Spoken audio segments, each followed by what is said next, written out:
Howdy Yall Amber here, and welcome back to Security Studs Nook. Today we will be doing day 9 of our cards from the Spooky. I chose Scarlet, Pale Yellow, Pastel Blue, Powder Pink, Blue Gray 7, Warm Gray 8, Terracotta, Vivid Green, and Baby Blue for this picture. The story that you will be hearing is a continuance of story that was on last video, and it is just on Frankenstein Radio. I hope you guys enjoyed the video. And on me, I'll stay by your side. I'm not in trouble. I'm just tired, terribly tired. And you know nothing of the professor? Absolutely nothing. He didn't come to our chateau, lady. I told you he didn't then. Stop questioning me. We're out here, Bear.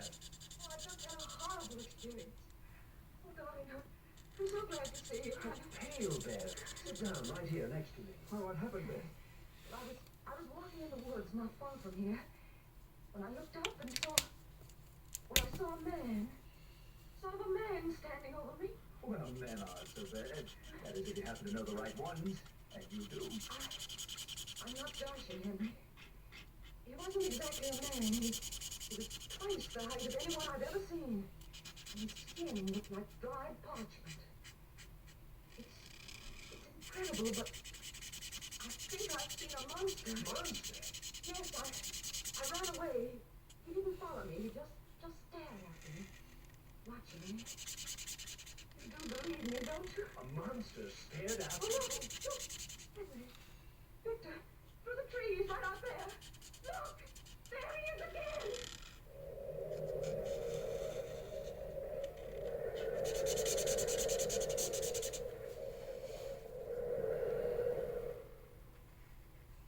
Yes, the monster stood there, silhouetted against the trees. The monster which I had created, standing like an evil blot of flesh and bone, moved in the darkening twilight. And then suddenly, phantom-like, it disappeared. Beth and Henry both watched me as I started from the piazza after the disappearing creature in the backwoods. As I drew near to the heavily wooded section, giant footprints in the soft mud about me showed the path ahead. The sun was sinking in the west, and the last orange pinpoints of light needled my flesh, until every sense within me was tingling with the expectations of seeing my living horror. Then I realized I was unarmed. Every crooked tree, each twisted branch which obstructed my path, appeared to be his form.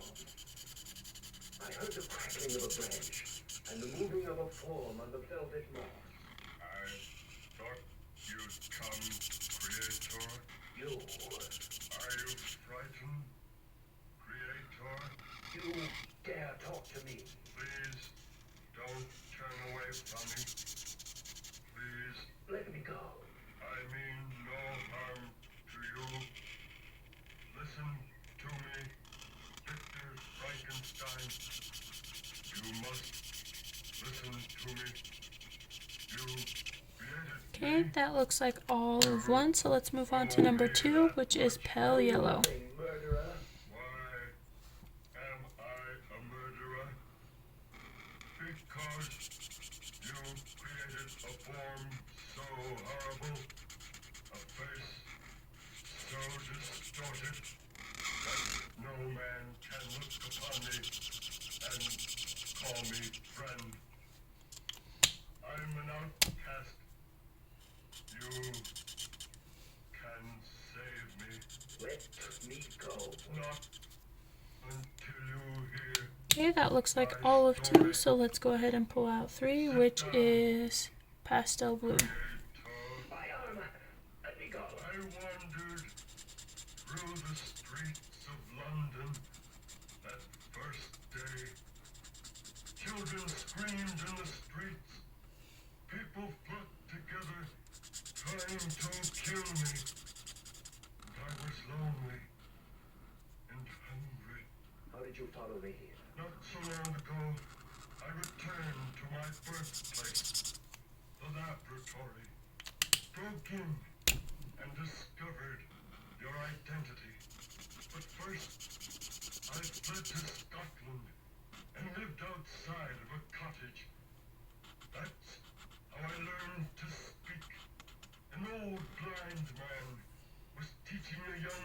French girl to speak English. I listen to the lessons from the open windows. Now, what do you expect of me? A companion. A woman of the same species, with my defects. One who will be my friend. This being you must. That looks like all of number 3, so let's go to number 4, Every man which is Powder Pink. entitled to a wife. No. You must. If you create her for me, I'll take her with me into the far wastes, and no one will ever see either of us again. Next, I'm going to go into Blue Gray 7 for number 5. Manage together. Please. You can't deny me this. A maid. A monster's maid. You will. You will. I swear, I'll never harm another human. Never create her. If you'll only grant me just one companion. And if I refuse? If you refuse, even a brain that you have made, create her, might become twisted and distorted.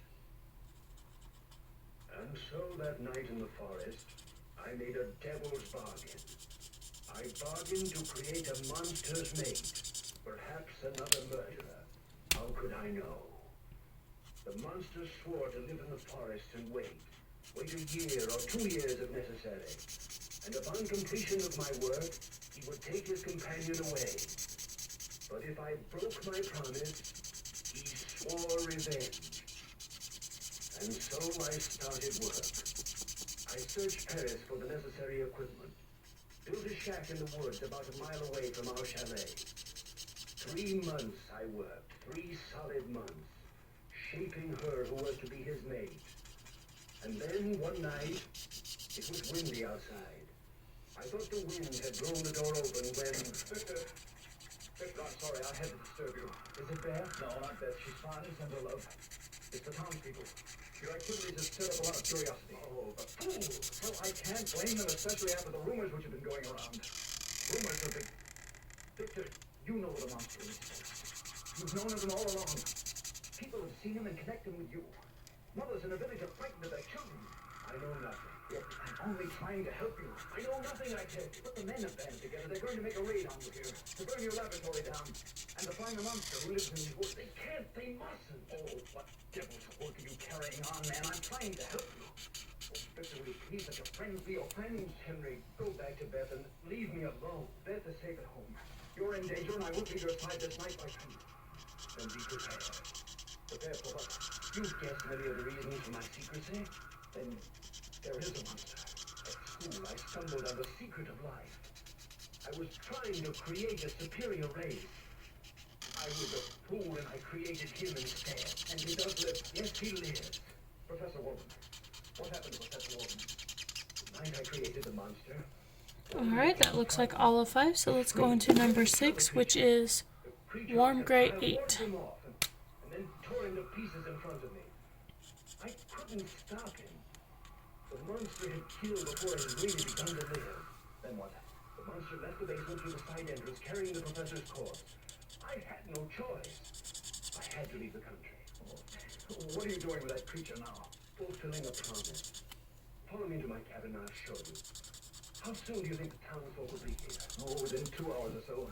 They're meeting in the square in town. Come in. What? A woman? Yes, a woman. The monster's mate, his friend. I promised him a friend. And in return, he swears to hide himself forever from the world. A devil's bargain, Victor. A bargain I must keep for all our sakes. But the monster proved himself a murderer time and time again. Why, in London after the death of Professor Walden. Time again. But how do you know that the mate will be even more vicious than he? You'll let loose an avalanche of hate. Oh, destroy her before you bring her to life. Yes, avalanche of hate. Look, you've no time to waste. Set fire to this cabin quickly, Victor. Set fire to the cabin and come away. But man alive, you can't go through with this thing. What's the promise? It's a promise to a fiend. He'll be your death and honor, Victor. Oh, hurry, man, hurry, if you've any love for Beth. I've been insane with grief and fear for Beth and you. Go back to Beth, Henry, at once and wait for me. And you... Okay, now let's go on to number 7, which is terracotta. I'll join you later. Well, hurry, friend. We'll get you home as soon as you can make it. For 1 full hour, I worked feverishly. I soaked the shack in oil. Then, taking the taper from the base, I lit the fire. The fire started quickly. I placed my books in the very center of the room, and then opened the door of my shack. The experiment was at an end, and I felt free. The monster's mate would never live. I walked out, and then I saw him, his face contorted with rage.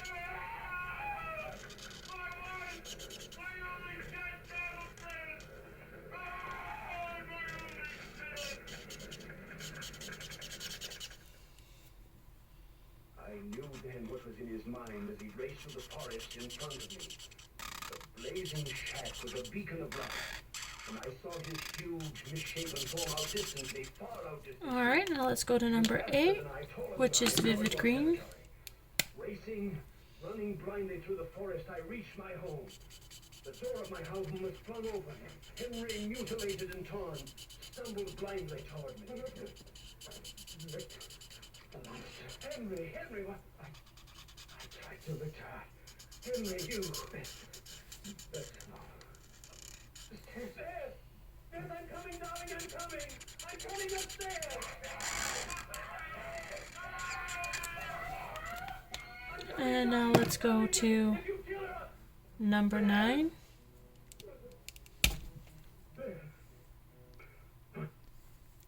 Alright, I hope you guys enjoyed the video.